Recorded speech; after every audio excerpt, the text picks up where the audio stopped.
and decision making. This is the first time this course is ever offered here at this institution. Okay. With that being said, I'll explain a little bit about the structure of the course here in a little bit.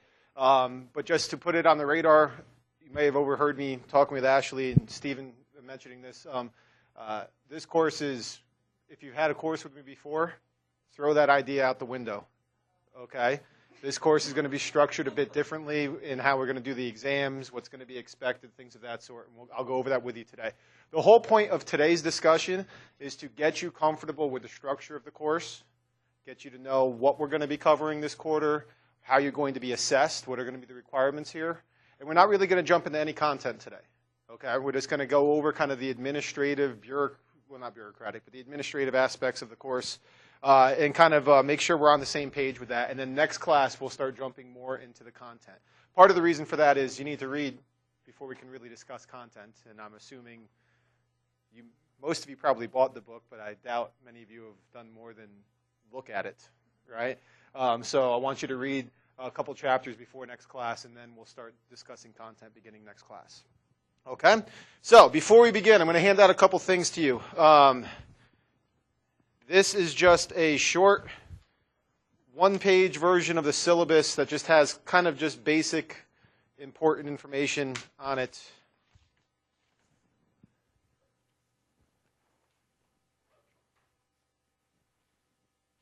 Of course, they all stick together.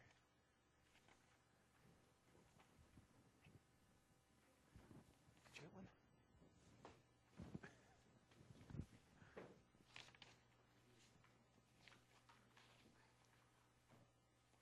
As we're dealing with the boring aspect of handing out things, did you guys have a good break? No, way too short. Anybody go anywhere exciting? You went to where? Where? Comic-Con. Oh, in Seattle? Oh, okay. I thought you meant like, isn't the big one in San Diego? Yeah, but so you went to Seattle, okay? You didn't really go anywhere. You went to an event, but you just stayed in Seattle.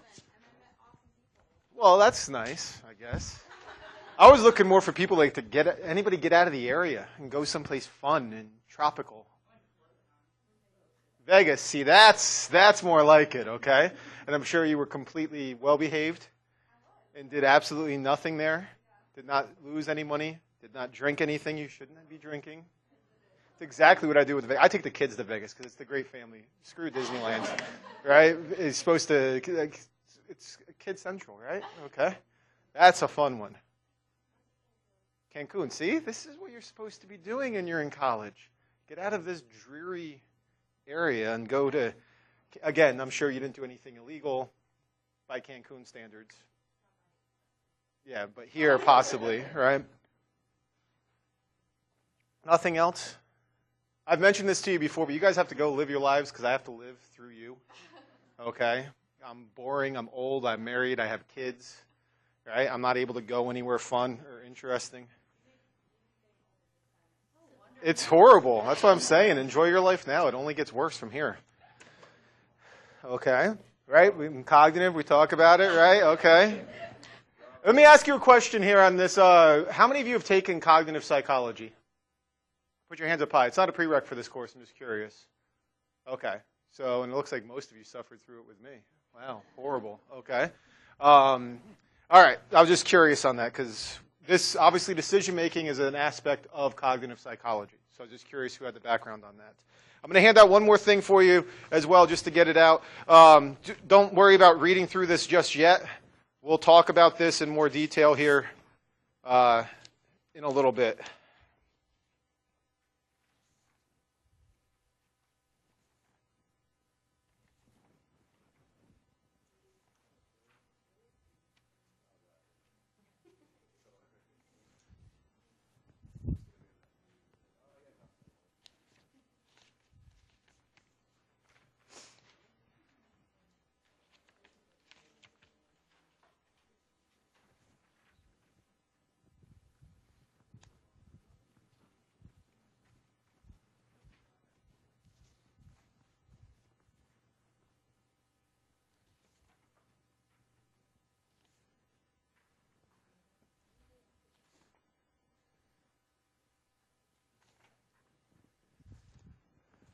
All right, so those are just the handouts that I have for you now, so we can start talking about some content here. Okay? The other thing that I'm going to pass out to you and ask you to fill out here, don't stress about it yet, but it's just something that I would like to know. As you're aware, this course has a couple prereqs on it, right? What were those prereqs? Stats and Psych 100, right? Okay? This course is not a heavy statistics course. Okay? You don't need stats because I'm going to be sitting here and asking you to compute standard deviation or asking you to hand calculate a t-test or anything like that, right? Okay? I'm not going to be asking you to do any of that, okay? The reason statistics is important is because in decision making we use scientific notation a lot, okay? We use statistical notation a lot. And the reason I wanted you to be familiar with statistics is because when we're talking about these things, and we're going to actually spend some time next Monday going through a review of certain topics in statistics, right? So if I have like sigma up on the screen, what does sigma mean? To sum the stuff that comes after it, right? Okay? That's the type of stuff that having access or having taken statistics before is going to help you with here, okay? We're also going to be spending time on Monday talking about probability theory. It's probably going to be the day in the course that you probably hate the most, okay? But it's important to have a background of statistics as we discuss probability theory, okay? And I'll explain more why we're going to be covering probability theory in a decision-making class, okay? But we'll talk about that a lot more next class and then obviously on Monday, okay? But that's why statistics is the prereq for this. It's not because you need to calculate a bunch of things, although there are some calculations that you're going to do in this class, okay? But they're really simple calculations, all right? They're basically multiplication and some division and some addition, basic arithmetic, okay? That being said, recommend that you bring a calculator to class with you, or at least have access to one. Very simple calculator is fine. Like I said, basic multiplication. Many of you probably have them on your cell phones, which will be fine, okay? But just bring one to class. That way you have access to it. You'll also need one when you're doing some homework assignments throughout the term, okay? But the other thing that I'm curious about here is how many of you have taken research methods so far? Put your hand up high. How many are currently taking it this quarter? So the majority of you have either taken it or are taking it right now, okay? But there's some of you that haven't yet. That's fine. It's not a prereq for this class. But I'm going to ask you to just sign in here next to your name on the sheet with what methods courses you've taken and what term you've completed them. So if you're currently taking it, just write what course it is and write spring 2014 so I know it's the current term. And if you haven't taken any, that's fine. But this is going to be relevant when we talk about the group project for this quarter, okay? And I'll get to that here in a little bit. All right, so you have this one-page syllabus in front of you. This is really a basic syllabus that just gives you the meat and potatoes of the course, okay? The stuff you're probably most interested in here, like how to contact me, all right? Best way to contact me is through email, all right? sjross2@uw.edu. On the back of the page, you're going to see something about email. You need to contact me through your UW email account, okay? Don't contact me through Hotmail, Gmail, Yahoo, AOL if it still exists, whatever it is. Don't contact me, Netscape, okay? Don't contact me through that. There's a couple of reasons for that. First and foremost, even if it gets through to me, I can't communicate about class-specific things to non-UW accounts. It's university policy, okay? And the reason for that is we don't know who's on the other end of that email, who's on the receiving end of that email. So I can't communicate about how you're performing in a class to something other than a non-UW email because I'm not sure whether it's you on the receiving end of that email. Does that make sense? The other reason is a lot of times it won't even get through to me if you use a different account. That's because of the spam filter that I have set up on my UW account, okay? I have a pretty high filter where things, if it's not a recognizable email address, it just gets sent to the junk folder. So if you send something to me through Hotmail, Gmail, whatever it is, it may not actually get to me, okay? So use your UW email account to contact me. Also, we're using Canvas. There's an email function in here, too, that we'll talk about in a second, all right?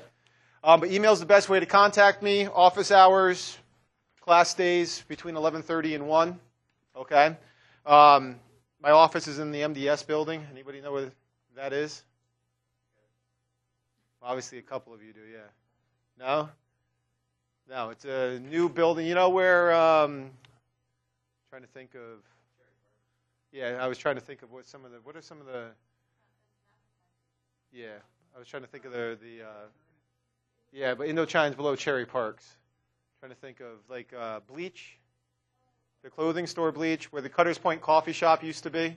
Okay, that's the MDS building. That's obviously the retail floor of it.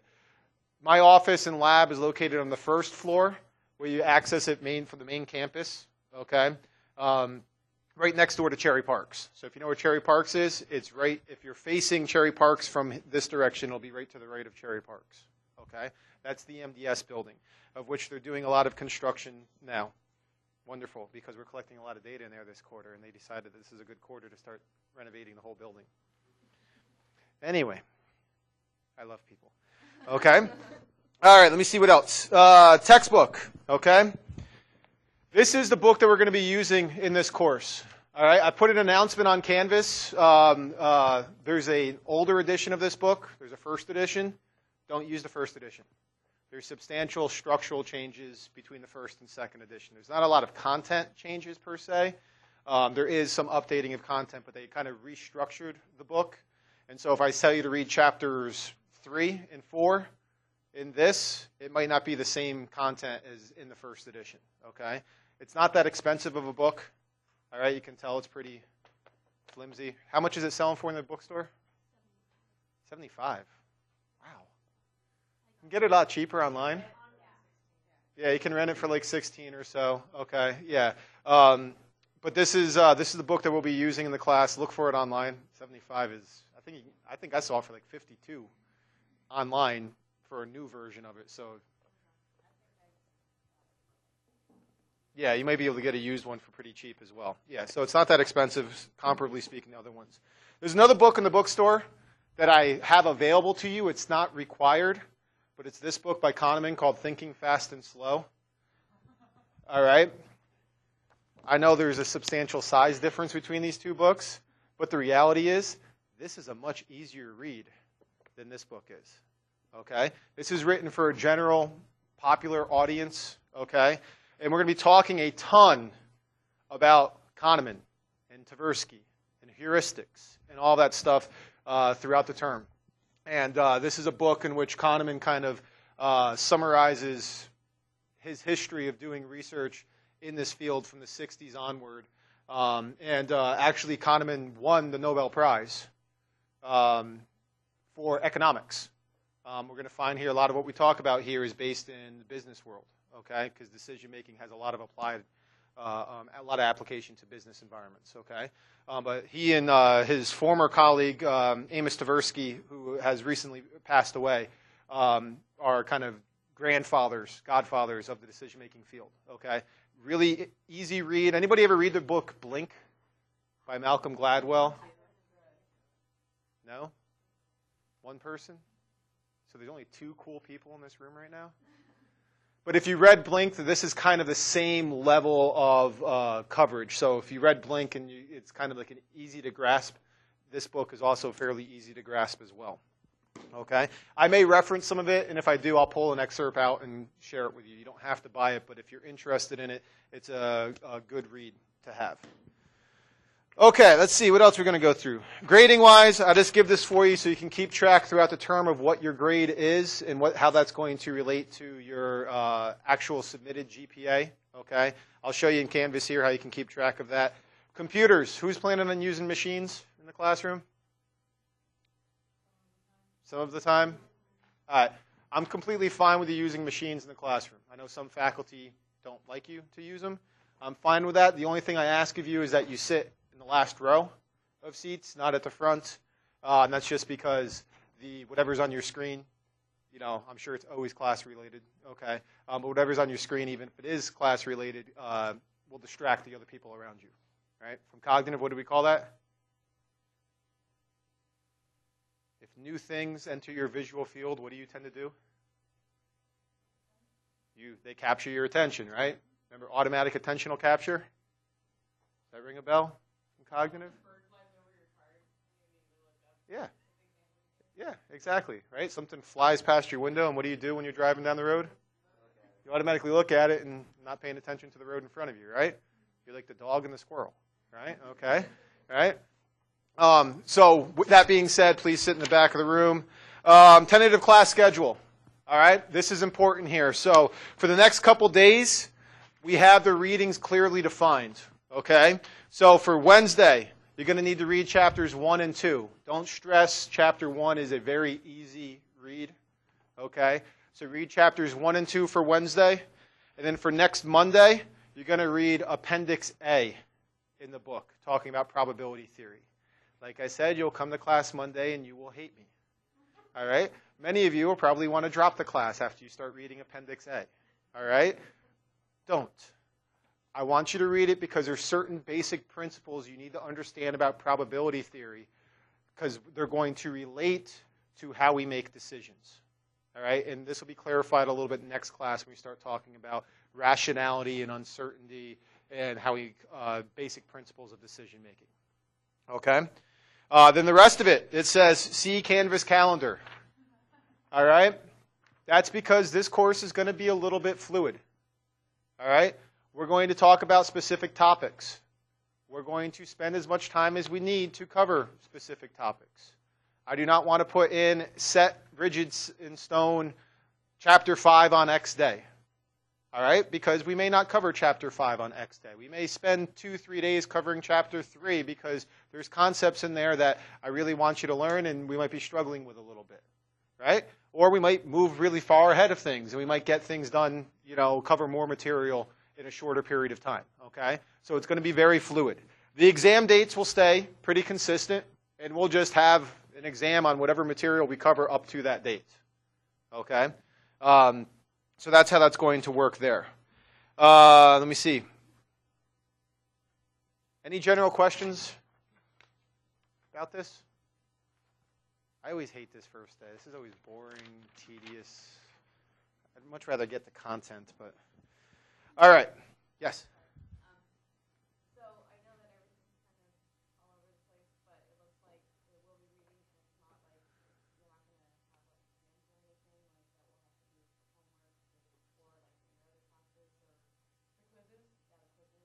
Oh, you're going to have homework assignments, and you're going to have certain assignments throughout the quarter, but you're not going to have a quiz every single day. Okay? That's not going to happen. Okay? I will tell you, though, my other classes, I kind of give quizzes every day, reading quizzes to kind of encourage everyone to read. Okay? I can guarantee you, if you don't keep up with the readings, you will struggle in this course. Okay? I can guarantee you on that. I don't have quizzes to encourage the reading every day, but I can guarantee you, like, if you don't read probability theory before Monday is going to be, well, some of it is literally Greek to you. But Monday will be a very rough day if you don't read probability theory before that. Okay? But there will not be daily quizzes that need to be completed. Yeah, woohoo. All right? Don't say that yet. Okay? Okay, so I'm going to spend some time sitting over here and going through the Canvas site. How many of you have used Canvas before in other classes? Wow. Everybody has. Beautiful. So I shouldn't have to spend too much time going through like the basic structures of Canvas. All right. So here we have Canvas. All right. The key thing with this, and probably the most important thing that I would say for you to do, is to use the calendar feature and to look at your Canvas calendar every single day. All right? Or at least every other day. Definitely before every single class, because each class will have its own entry, and that entry will tell you what it is we're covering that day. All right, so it'll give you some overview of that. It'll have assigned readings listed in there. So, like, for example, the next class, I should have it in here already.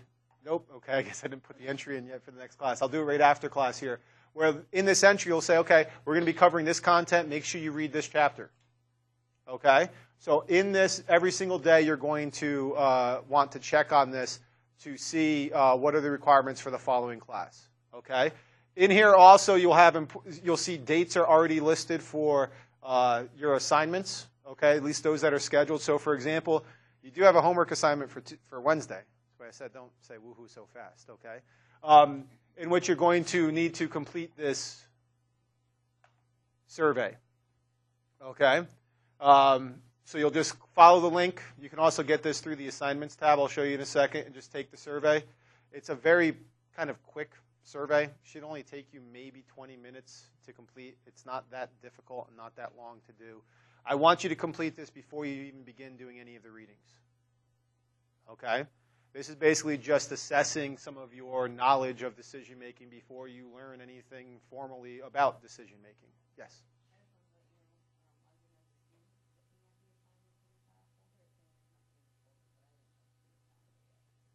Well, don't look in the file folder.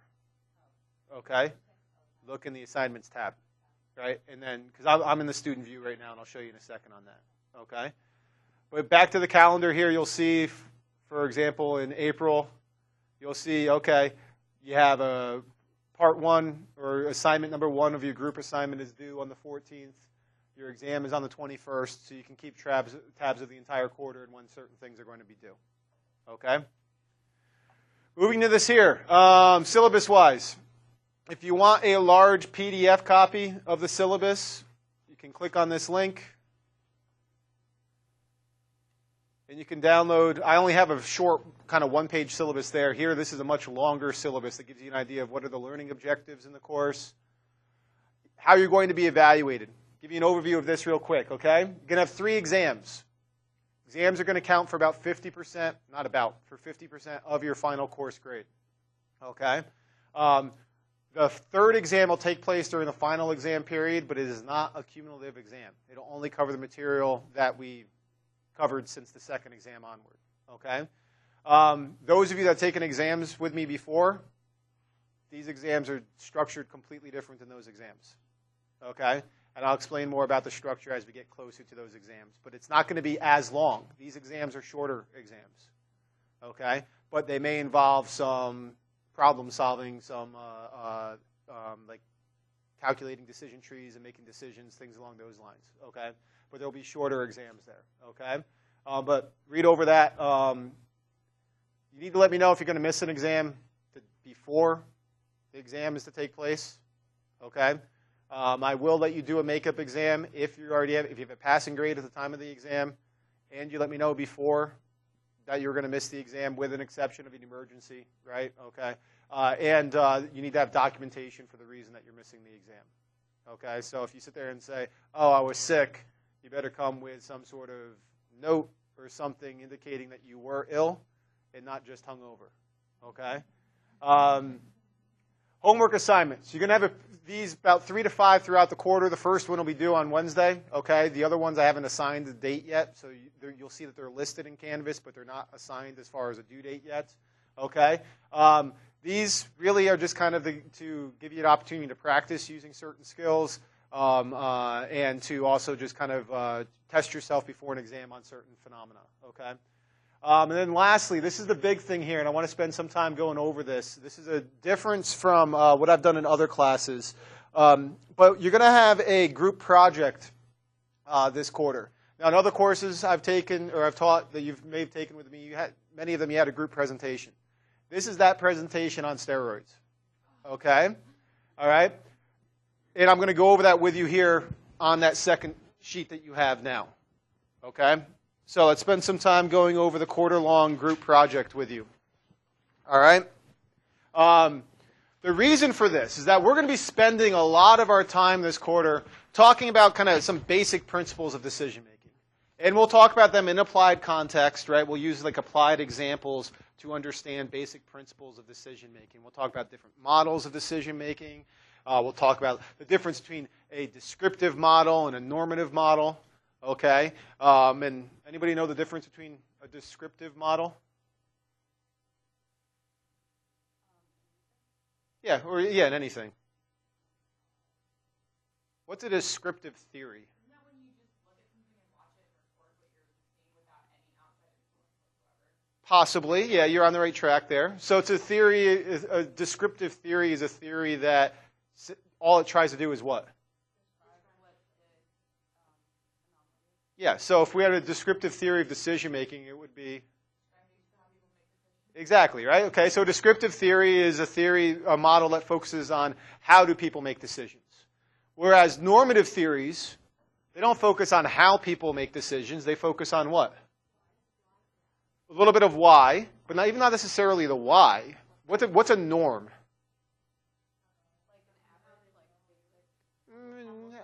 Yeah, how most people do it, an average. What's a norm, and how many of you have taken social psychology? You suffered with me, too. I see most of the hands, okay? What's a norm in social psychology?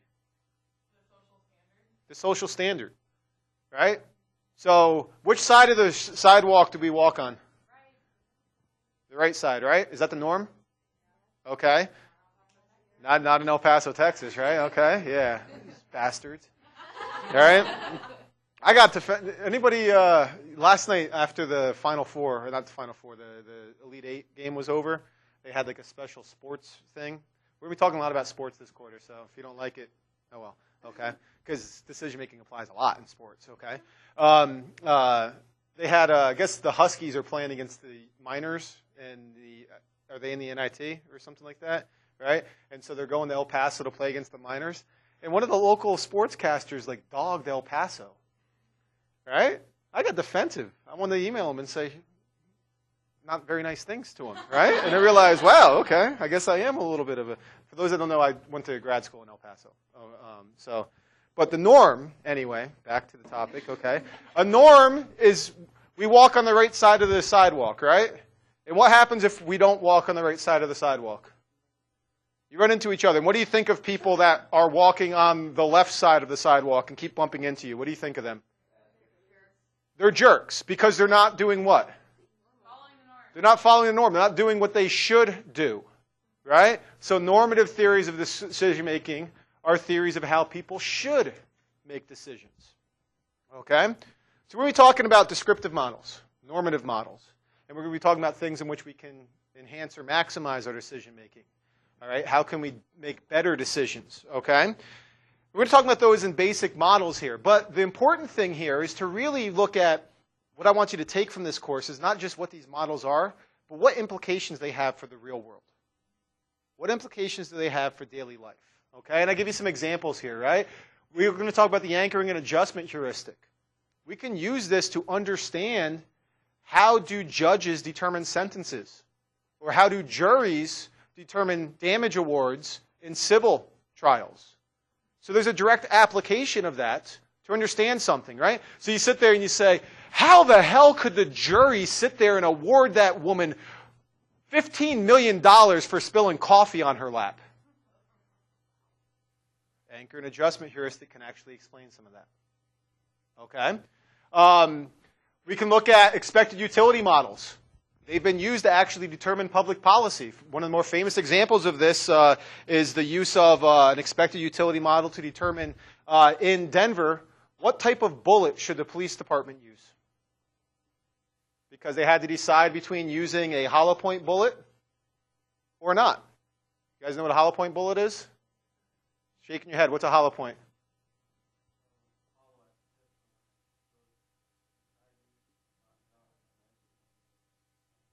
Exactly, right? So what does it do to the subject that it hits? Hell of a lot more damage, right? But the benefit of that is also you don't get pass-throughs, through and through shots that end up hitting somebody collaterally, right?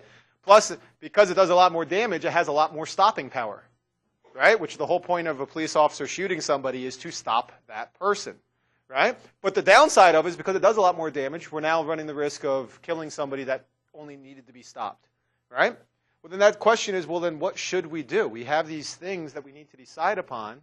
We can use expected utility theory, and it was used in Denver to determine what they should use, what type of bullet they should use.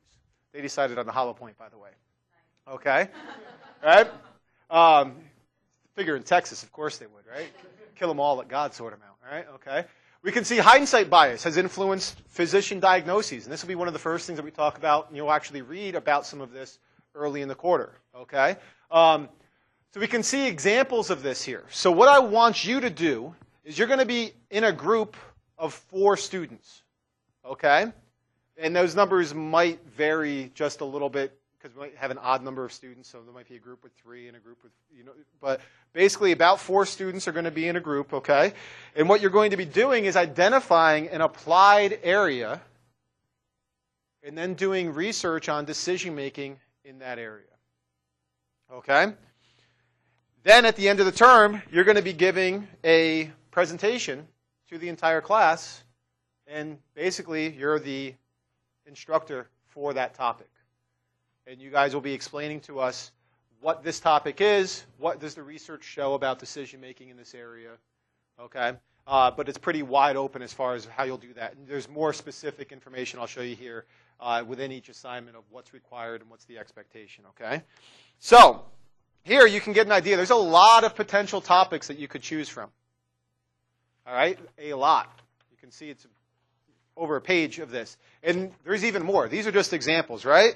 So you could do something really kind of a general application in looking at things like how does stress or affect influence decision making, and looking at job stress, negative affect, positive affect, sleep deprivation, time pressure, and how that all influences decision making. That'd be acceptable. You can look at business or political applications. So if you have an interest in that area, right, you can look at things on how does advertising influence consumers' decision making, right? How do you go about choosing a college or choosing a major, right? Consumer decision making, framing, voter decisions, personnel selections, public policy decisions, right? These are interesting things. You guys know that there's a nationwide movement now to lower the legal drunk driving limit from 0.08 to 0.06, 0.04. So we'll see now rumors, okay, right? All right, but there's a push for that. Well, the question then is, well, is that a good decision to do or not? How do we make that decision, right? Okay, what type of bullet should law enforcement use? Should we ban the use of all cell phones, or should we ban all uses of cell phones while driving, right? So obviously we know that you're not supposed to drive and talk on a cell phone, but what about hands-free units, right? Questions like that, public policy decisions. There's a ton of them that you could look at there, okay? Clinical applications. How does depression or other clinical disorders influence decision-making abilities? Impulse control, personality disorders, pathological gambling, right? Legal applications, looking at parole decision-making. How do you determine whether somebody should be let out of prison? How do judges make decisions regarding sentencing and bail? How do police agencies or officers make decisions regarding the use of lethal force? Okay? Juror decision-making. How do jurors make decisions? Jury selection. How do attorneys decide on who to... You see, there's a lot of applications there in the legal field. All right? Interpersonal applications. Right? How do we choose a mate? What's important to us? Right? How do we decide on getting married or getting a divorce? All right? What? Okay. Risky decision making, right? Sexual behavior and risky sexual behavior. Looking at things like models of intimate relationships, like social exchange theory, things of that sort, okay? And then lastly, like gambling or game show, taking risk, okay? Framing effects on gambling, addictions, gambling behavior. One of us just went to Vegas. Right? This is going to be a topic we're going to spend a good amount of time talking about.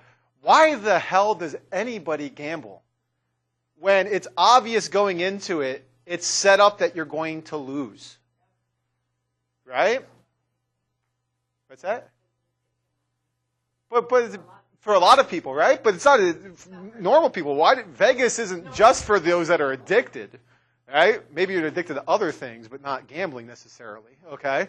Right? But why do we do that? We're going to talk about this quarter. Because if, from a rational perspective, it's a net negative situation. Right? You're going to lose more than you're going to win across the board. But still we do it. Right? So we can talk about that and try to understand why people do that. Okay? And those type of things. All right, so there's 4 due dates that you'll see here. Okay, the first due date, and I'll show this to you in a second, is 2 weeks from today, in which you're going to be conducting a preliminary literature search. Then the one is 2 weeks after that, in which you're going to have identified your topic, and you're going to be conducting now, instead of a preliminary literature search, you're going to be doing something that's specifically relevant to your topic. On Monday the 19th, which is a week before Memorial Day, you will have annotated bibliographies due. And then lastly, on Monday the 2nd of June and also Wednesday the 4th of June will be the in-class presentation days. Okay? The key thing with this, though, is that all groups, regardless if you're presenting on Monday or Wednesday, need to have your final presentations turned in on Monday. Okay? That way there's equity for all groups. No groups get an extra couple days to prepare. Okay? But hang on to this. It has some recommended topics. This isn't the only list. If you find something you're really interested in, approach me. We can say, oh, yeah, it's an applied decision making. Go ahead, do that. Okay? Just anything that's applied decision making. Questions on this? No? How many of you are going to drop the class now? You're like, quarter-long group project? I hate you. Okay? All right. Did everybody get a chance to look at this and sign in? All right. Let me talk about the relevance of that at this point. Okay? Actually, would you rather go through the rest of the syllabus first and then come back to discuss the first thing of the group project that's due? Or you want to just, since we're on the topic of group projects, finish that up? Yeah, probably makes more sense, right? Okay. So let's come back here on Canvas. Go in here into assignments. All right? And you're going to see a couple things here. You're going to see a variety of your group assignments that are due. Okay? The only two that you have access to right now is 1 and 4. All right? The reason for that is 2 and 3 will follow from 1. Okay? But let's take a look at this one first as far as group assignment 1. All right? This is due 2 weeks from today. Okay?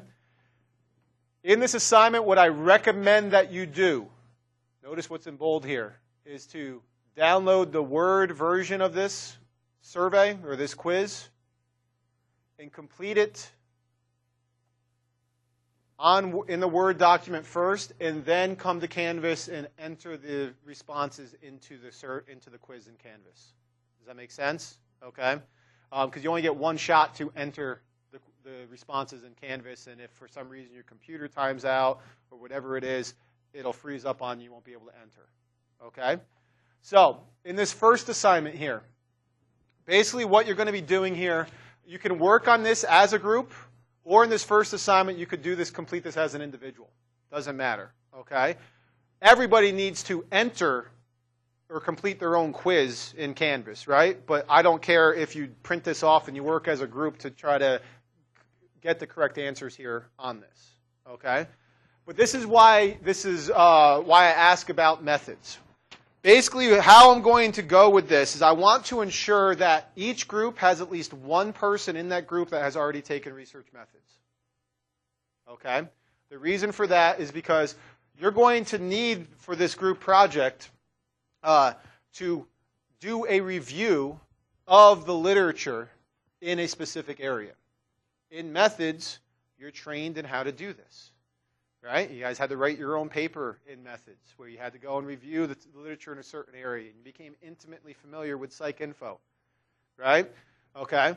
That's basically what I want to ensure, is that every group has at least one person in it who has taken methods, who has familiarity with this. Those that haven't taken methods, have you used PsycInfo before? Put your hand up if you have not used PsycInfo at any point in time. Okay, so that's a good thing, in that even for those that have taken methods or have not taken methods, most of you have used PsycInfo, okay? But PsycInfo is a search database where we actually are obviously, what's the word I'm looking for? It's not the word. Right? It's a good word to throw out, but it's not the word that I was looking for. Okay? My brain is fried. I got up at 4, and I'm already fatigued a little bit. No. See, now we're doing that. Remember that part set queuing impairments? Okay? Now you guys are throwing out words that just don't, distracting me, okay? It's a conscious effort to try to distract me, okay? No, it's just it's a search engine. basically, for all relevant psychological literature. Okay? It's a database that's online. You get access to it through the UW website, through the library website, and you can type in, just like you would in Google, certain search parameters, and it's going to pull up any research that's been conducted relevant to those search parameters. Okay? This first assignment is I'm going to have you do various searches through the PsycInfo database and also through the Medline database to get you familiar with using this, of how to identify certain things. So, for example, in this assignment here, the first step is you're going to have to search the PsycInfo database for John Wickstead. And you need to find out for me and report how many manuscripts and chapters has he published since 2007. All right? Then you're going to do the same search using Medline, which is a different database rather than PsycInfo, and provide the same answer. All right? Hint, hint. They come up with different values. They report different research. So then the question for you is, why do you think there's differences in these two search results? Okay? Then you're going to restrict your PsycInfo search to John Wickstead and Laura Mickes. And again, how many manuscripts have they published since 2007? Okay? And you can see here, basically the idea is that I want you to get familiarity with using PsycInfo to search through literature. Okay? To be able to identify certain things. How to narrow down your topic based upon certain parameters. Here being, who are the authors? Okay? The other thing that I'm going to ask you to do here is to assess the impact of certain types of research. So later in the quarter, we're going to talk about this famous paper by Gilovich on the use of the on the prevalence of the hot hand in sports. What's the hot hand? Isn't that when the person gets like 9 baskets in a row and they have the hot hand for the 10? Yeah, exactly. Many of you said that you've never even heard of this? Never heard of the hot hand? The only reason I know it is because you did that. My goodness. How many have never heard of the term hot hand? How many, I know I'm dating myself here, right? How many never played NBA Jam in an arcade? Never heard of it? He's on fire, right? Have you ever heard of He's on Fire? Right? Okay. He's on fire. Feed him the basketball. He just can't miss today. Have you heard that before? Okay. That's what the hot hand analogy is, okay? He's hot. He's on fire. Not analogy, it's a hot hand perspective, right? You want to know about something interesting about what we're going to talk about later? It's complete bullshit. There's no such thing as a hot hand. There's no such thing that if he's made 9 shots in a row, he's more likely to make the 10th shot than if he missed 9 shots in a row. There's nothing there. There are completely independent events, and that's one of the things we're going to talk about in probability theory, okay? And Gilovich demonstrated this through all of his research, looking at a bunch of NCAA tournaments, looking at performance of people, right? And finding that there's no such thing as a hot hand. It's a very famous study. We'll talk about it later on, okay? So I want you to get an idea of, well, how much impact has this study had in the field? All right, so one way that you can assess that is through PsycInfo, and that you're going to look and you're going to see, well, how many published manuscripts reference that paper? And then how many of them were published in 2011? Okay?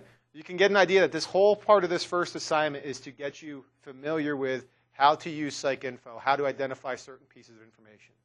Last thing that you're going to look at here is go to Google Scholar. Okay? How many times has this certain publication been cited in journal articles, book chapters, theses, dissertations, according to Google Scholar? All right? That's what you're going to be required to do for this first assignment. So you can see you can do this independently, or you may want to do it as a group and compare notes. All right? There's specific answers for each of these. All right? I know what they are, and I will update it immediately before it's due to see if something new has been published recently that's, there. Yeah.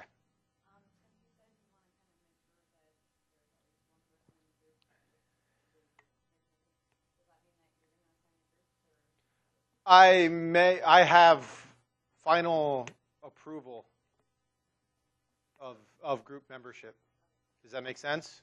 Okay.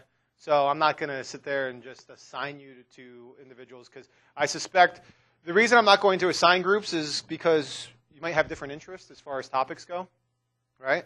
If there's like 3 people in the class that really are interested in the business applications of decision making, then you should all probably work together on the project, right? And by me assigning, that wouldn't happen, right? So I don't want to do that. Also, there's availability issues too. Some people are only here like on, say, Monday, Wednesday. Maybe some people aren't here after this class, but they're here on Tuesdays. So I want to let you have authority over that. But I will make final determination regarding group membership. Okay?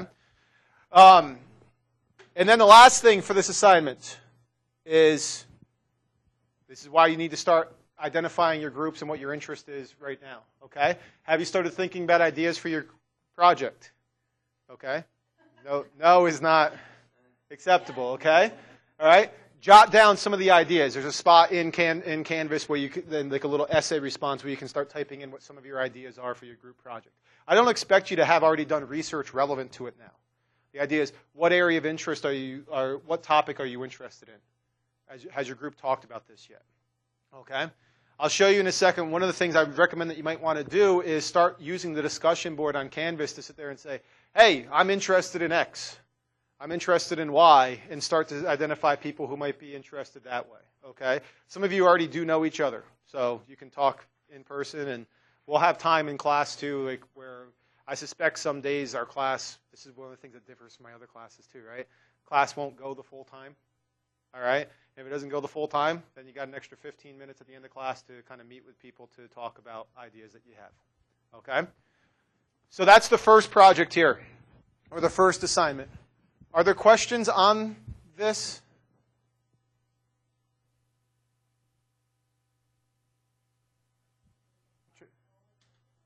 I know, right? I feel like I've talked for like 2 hours now. I'm sure you do too. You're like, God, this is a horrible class. I just want to drop it. No questions on this? I know many of you are probably dreading the group project idea. I get it. Okay? I get it. I understand it. Typically, there's a method to my madness in many things. This is one in which there's a method to the madness. You use each other as resources when you're in a group project. Okay? This especially, and since many of you haven't taken methods yet, you can rely on each other to help with identifying relevant research. Okay? Also, it helps with, we're going to talk a little bit later on about group decision making. And what do you think about group decision making? Is it better or worse than... It depends, right? Okay? But if you approach it the right way, groups make better decisions than individuals do, if it's approached the right way.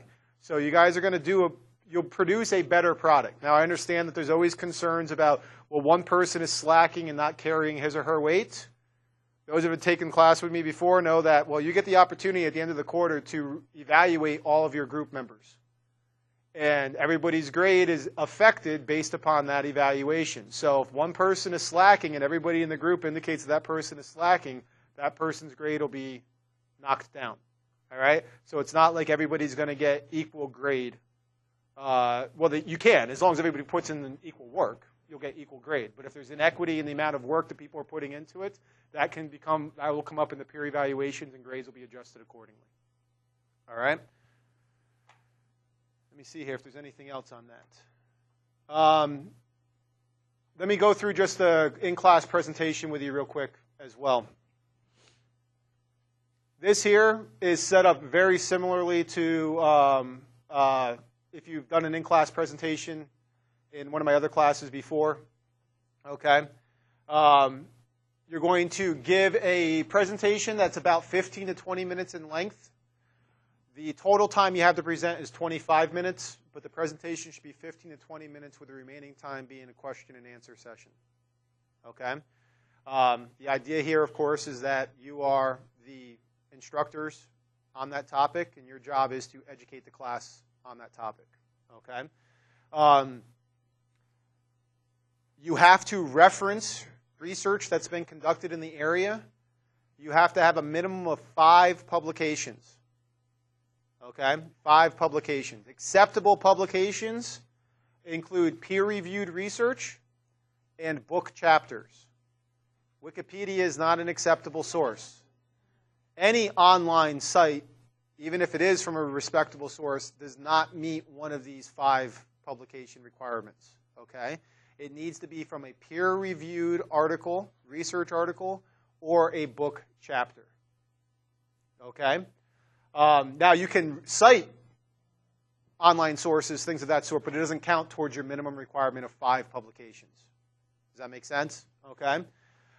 So you need to have at least 5 pubs that you cite here.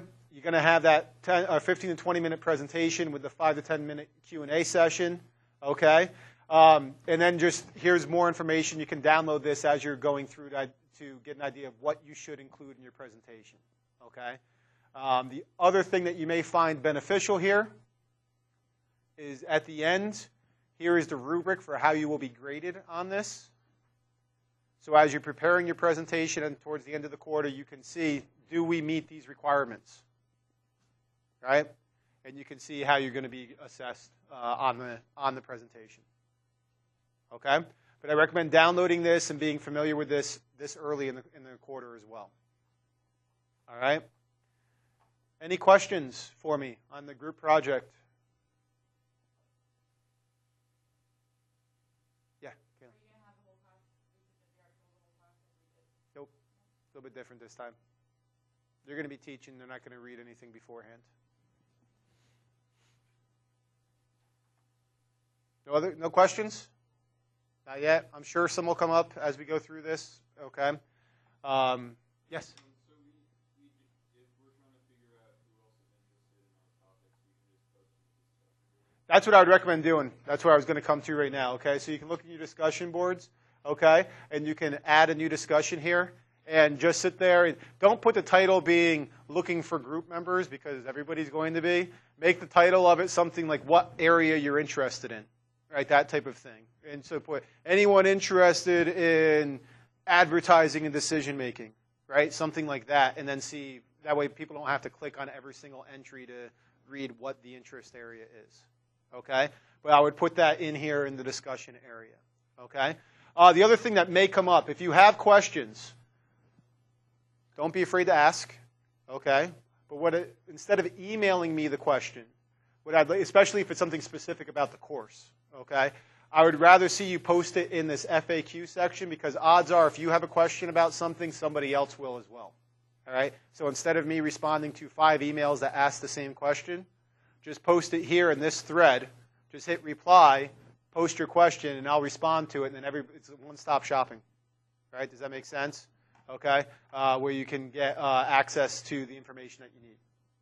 All right? Obviously, if you have a more specific question about your group membership or something, email me. But if it's something general about the course of when is X due or what is the requirement for Y or I can't find this on the website, right, post it there because other students are likely to have a similar question. Okay? But yeah, post in the discussion area. I would recommend doing that. You also may find, I don't know if people do this anymore. Do people chat online anymore? No, right? This was like a late 90s thing, before Facebook came about, where people would just go online and chat. There is a chat function in this, so you could go on there and see if, what's the word I'm looking for? Like, hey, is anybody here? I want to talk about X, Y, Z. Okay, and do that. Later in the quarter, once we identify groups, I will come in here. See, here's everybody, including some people's wonderful pictures. Okay. All right. I will create user groups for every group once we identify who are in the groups. Okay. Benefit of that is that now you'll have your own user space in Canvas where you can share materials with everybody. You don't have to worry about emailing everybody back and forth all the time. You can just update things here. Also, we will have, at that point in time too, this isn't functional right now for me, but I'll set up collaborations too, which will then allow you to have access to like a Google Doc. Where you can then, everybody can kind of work on the same document at the same time if you want to, okay? But these features will be available to you once we identify who the groups are, okay? As far as the library link goes, I put this in here since you're going to be doing a lot of literature search, okay? You can get an idea here of, here are some links, some resources to psychology in the library. To find PsycInfo, oh look, there's Poppy. That's not Big Poppy, is it? See, there's only one person who I knew would get it, okay? PsycInfo. Find it right here. This I'm just showing for those that haven't had access to it before, okay? And here you go, here's PsycInfo. It's a simple database, all right? Just type in things like, hey, for example, I want to look at Wixted, John. I already did step 1 of your homework assignment for you, right? Oh, wait, no. Wait, didn't I say since 2007?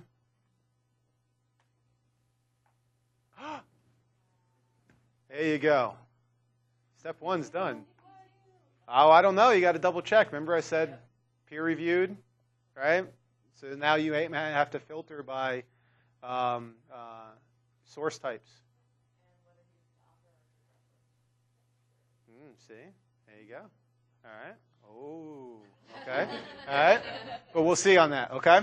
But there's PsycInfo for you there. Let me see if there's anything else here that's worth talking about. Files. Real quick in here. In the group project, you'll see that the handout that I gave you is available in here as well. Okay? So if you lose that, you can get an electronic version of that in here. When we have... you will have exam reviews. They're posted about a week before the exam. There's nothing in there obviously yet, but they will be available to you here. Assignments will be posted here. Most of the assignments I'm having you submit through Canvas, so there's no document per se that goes with the assignment. But if there is, they'll be available in here. Let me see if there's anything else. PowerPoints, right now there's nothing in here, but PowerPoints will be available in this folder. Also, PowerPoints will be linked on the calendar entry for every day as well. So you don't have to go look in the folder to get the PowerPoints. Like, for example, on Wednesday, we'll have a short PowerPoint. I'll put that in there, and I'll link directly to it from the calendar entry, so you can just look at that. What do I need to read for today? Boom, here's the PowerPoint. I can download it. Okay? I make PowerPoints available to you before class. I recommend that you either, if you're using a computer, download it and just type your notes into the PowerPoint field. Okay? If you don't use a computer, print off the PowerPoint and bring it to class with you, and then make notes on the PowerPoint. There's no reason for you to be vigorously copying down what is on the PowerPoint into your notebook. Just waste your time. And if you're focusing on what's written on it, you're not thinking at a higher level about what it means and what we're actually talking about, right? So I don't want you just doing the rote copying. Don't waste your time with it. It's ridiculous. I argue with faculty all the time about, well, you shouldn't provide PowerPoints before class. Bullshit. Why not? Well, because students won't come to class. Well, if you're that bad of an instructor that they won't come to class, then maybe you shouldn't be in this field, okay? All right? Now, granted, Wednesday, nobody's going to show up. I'm going to look really bad, right? Okay? All right, so I think that was the bulk of what we need to talk about there on that, right? Let me go back to the syllabus here because I thought we had, oh no, here's the syllabus. Okay. A couple of things for you. Extra credit. And I say this more because many of you haven't taken class with me before. Those that have, extra credit's set up the same way it has been in all the other classes. You haven't taken class with me before. You have two opportunities or two ways through which you can earn extra credit. Okay? One of these ways is by participating in research. All right? Especially this quarter. We'll be collecting a new project this quarter where we need a ton of participants. We're trying to collect data from about 240 people in one quarter. Okay? Which on this campus is very difficult to do. At Seattle, you can do it in a day, given the right design. Here, it can take you 2 years to do it. Okay, we're going to be. You'll have the opportunity to participate in research to earn extra credit, or you can write an article critique to earn extra credit. Okay, basically how it works is you have the opportunity to earn up to 0.3 grade point added to your final term GPA. Okay? And how that basically works is for every 1 credit of research that you do, it's the equivalent of 0.1 grade point. Yeah? Well, no, obviously it's capped at 4.0. Ambitious. Right? Right? 4.3. Damn. Okay. Cocky. All right? Yeah, no, it's capped obviously at 4.0. Okay? But you earn 0.1 GPA for every credit of research that you complete. Okay?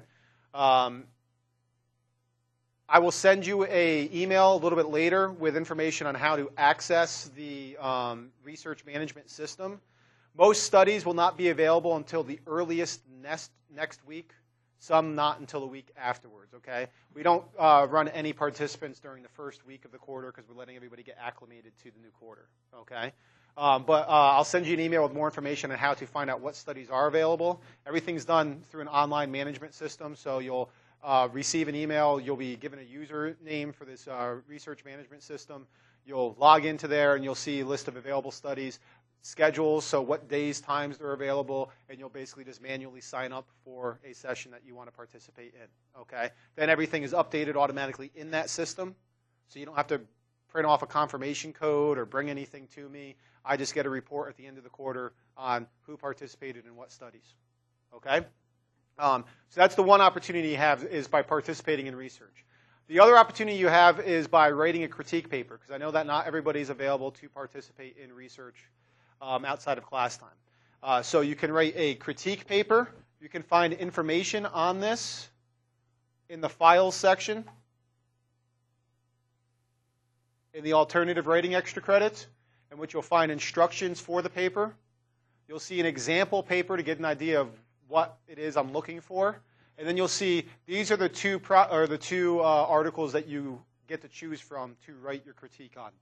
You only write it on one, okay? But you get to pick from either of these to write your critique on, okay? One is the Gilovich article on the hot hand in basketball, and the other one is a pretty famous article as well on counterfactual thinking in Olympic medalist.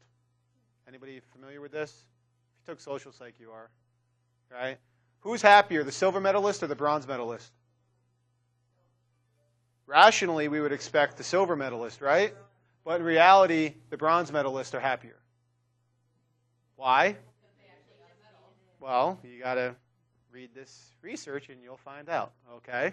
All right? This is what the reason this is all important is we're going to be talking a lot about what's rational and what's reality, okay? Rational decision-making is different than what we actually do, okay? All right, so we're going to spend a lot of time talking about that. Why don't we engage in rational decision-making as often as we probably should? Okay, what are limitations of our cognitive system that might get us to engage in irrational behavior and make irrational decisions? Okay, also, even though we're making irrational decisions, how bad are said decisions? Right, and we'll talk about that here later on. Okay, that's a lot of what we'll be covering this quarter. All right, I'm trying to see if there's anything else here. Here's another document. Again, I'll send you an email with this information, but this is a document on how to access the online research participation system. So I recommend, if you haven't accessed it before, to look at this document, and it tells you everything. It answers some questions about, well, go step by step, how to log into the system for the first time, how to search for research, right? If I run into an error, who do I contact? That type of stuff, okay? That's all available to you here. Let me see if there's anything else. Let's finish up the syllabus real quick. So that's extra credit. Clarify here, extra credit wise, if you write the research article, you'll submit it through Canvas. Don't give me a printed off copy. An electronic copy will be uploaded through the link, the assignment link in Canvas. And that copy will also be assessed using Turnitin. Anybody not familiar with Turnitin? Raise your hand if you don't know what I'm talking about. Okay. Turnitin is this online plagiarism detection tool. Basically what it does is it takes your submission and it compares it to the hundreds of thousands of other submissions that are stored to ensure that this is a unique writing assignment, that you didn't just buy one off the internet, okay, to a certain extent, right? And it looks and it'll give you an idea of what commonalities there are between this and other publications. It'll actually give you a percentage. It looks like 8% could have come from this publication. And it'll link to that publication so I can see whether you just copied and pasted a section from something else, okay? Grading-wise, standard UW-T system, okay? Trying to see if there's anything else here that's important to go through. If you have any accommodation needs, please see me this week. Don't wait until after the first exam to say, oh, yeah, by the way, I needed extra time on the exam. All right, come see me this week. Resource-wise, obviously, the Canvas website is the important thing for you to use resource-wise. and then just general issues. I don't need to go through all these. I don't take attendance. If you don't come to class, you're not really hurting me. You're hurting yourself. You pay for this class. You're adults. You can make your decisions yourself. Obviously, attending class is critically important to succeeding in the course. But I'm not going to hold your hand through this. We're all adults on this, okay? Plus, I understand that some days, life happens, right? You got kids, you got a sick relative that you're taking care of, whatever it might be. You can't make it a certain day. I'm not going to sit here and punish you for life decisions, okay? You make bad life decisions, you'll be punished enough by the world, okay? Let me see if there's anything else here that is important to talk about. Inclement weather, we don't really need to talk about right now. Teaching and learning, I don't think we need to talk about. There's one thing I was thinking of here that I just don't recall. Oh, last thing, okay? And that'll be listed over here in the syllabus, and you can also access it through there, is you'll see here, each class period is audio recorded and video recorded. I'm wearing a microphone right now. I'm a loudmouth. You don't need it to hear me in this room, but it's recording everything in Tegrity. How many of you have not used Tegrity before in a course? Okay, so many of you have, all right? Tegrity is a lecture capture software that we have access to. You can link it to it either through this link right here in the syllabus, or there's a tab right here in Canvas that then each day the class recording will be uploaded automatically right after class and available to you, okay? Yeah. Panopto was a pilot program last quarter, so they're now analyzing it and making a decision about whether they're going to switch to that from Tegrity. So it was only a one-quarter pilot, okay? But you can access all the recordings through there. You can download the recordings and listen to them while you're speeding through Oregon, if need be, okay? One person in this room was doing that, okay? But the lecture apparently got her or her friend out of a speeding ticket. It was her friend that was speeding in Oregon, right? Okay, all right. What was I going to say? So you can download it. You can watch it at a later point in time. It does not record you. All it does is capture the screen, anything that's presented on the screen, and anything coming through this microphone. Okay? So you don't have to worry about the camera in the room capturing you or anything like that. Or if you ask a question, I will try to do my best to repeat the question into the microphone so it's captured, right? But you don't have to worry about you physically or appearing in the recordings at any point in time. Unless you talk really loud. Yeah. Right? Yeah. But if you talk really loud, I don't think you're really concerned. You're not concerned about whether you're being recorded or not, right? Okay. But I would recommend keeping tabs on that. The reason I do that, there's a couple of reasons I do it. One, if you miss a class, boom, you can catch up rather easily. You don't have to sit there and send me an email to say, what did I miss? Because I'm just going to say, watch Tegrity. Okay?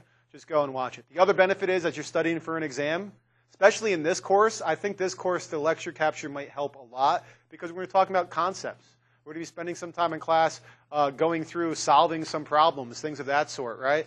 And going through decision trees and what do certain nodes in a decision tree mean and how do we calculate the expected value of one decision over another decision. And you might find that it's beneficial to review that. And now instead of having to ask a question and come into office hours, which is completely acceptable. I'm not trying to say don't contact me. But now you have access to that in a recording, right? So you can access it at 2 a.m. on a Saturday, which I know is exactly what you're doing at 2 a.m. on Saturdays, is studying for exams, okay? All right, I don't think there's anything else that we really need to talk about then. Do you have things that we need to talk about?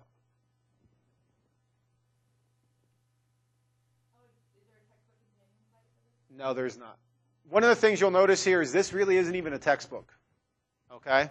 When it comes to decision making, and I think it might be worthwhile to mention that, this is just a book on decision making. There is no textbook on decision making. It's not like you can go get a cognitive textbook, right? Or you can go get a clinical textbook. This is just a book on decision making. It can be dense in some parts. One thing I wanted to say here is this course, although it's a 300 level course, this course is a 400 level course at almost every other institution. The only reason it's a 300 level course here is because of the way we structure our courses. I'll just give you a quick overview of it because you might not realize how we structure them. Our 300 level courses here are just advanced topic psychology courses. Our 400 level courses are interdisciplinary courses. Okay? So the 300 versus 400 distinction at our institution does not mean anything about the level of the content, right? Like as far as how difficult the content is. They're just a classification scheme for, is this an advanced psychology course and really specific? You'll notice our 300 level courses are things like decision making, health psychology, memory. Couldn't remember that one. All right. Controversies in clinical psychology, adult development, child development, right? So they're advanced topics of psych areas. Whereas our 400 level are things like, I'm going to be biased because they're my courses, okay? Psych and the legal system, social psych law and policy, right? Applied cognitive. What are some other ones there? Sexual violence, sexual deviance, right? Psychology and art, right? Those type of things. What's that? Attachment is a 400 level course? I thought attachment was 300. Family violence, right? But the idea there is those courses are all interdisciplinary. They're not just psych focused, right? They'll have sociological perspectives. My courses have psych and then they're obviously legal perspectives where you talk about law in the class, you talk about sociology, you talk about criminal justice, right? So I mentioned that in the sense of this is not, even though it's a 300 level course, it may be more difficult than other 300 level courses that you've taken, okay? Because in most places, this is a 400 level course. All right? That being said, I'm not trying to scare you away from the class. I'm saying it more in the sense of, as you read this, you might find that some things are difficult to comprehend. And let's talk about them. Let's ask about them. That's why there's fluidity in this course, okay? That's why there's nothing rigid on the syllabus if we're going to cover X on X date, okay? We're going to spend time, we're going to get through what we get through on this. I think you're going to find it interesting. It's not all mathematical based. But we need to understand the basic principles of probability, rationality, and all that there to lay the foundation, to get the framework understanding of this, so then we can look at how people are making decisions, and we can see, well, what are some of the biases that we have that make us irrational decision makers? And exactly what is it violating here, right? What principle is being violated when we make a certain type of decision based upon, say, the availability heuristic or the representativeness heuristic? Those type of things. Okay? We good? Any general questions? Or specific? Or whatever? No? All right. So we're done for the day. All right? Make sure you read chapters 1 and 2. Okay? The end of chapter 1 is pretty important. The beginning parts of chapter 2 are important. You're going to begin to a section in chapter 2 on decision trees. Read that. Be familiar with it. We will spend time going over decision trees and like what the square means and what the circle means and what lines mean and all that stuff. We'll spend time doing that. But just read it more to understand the basic concept of what we're talking about there rather than focusing on how to actually calculate and use it. Okay?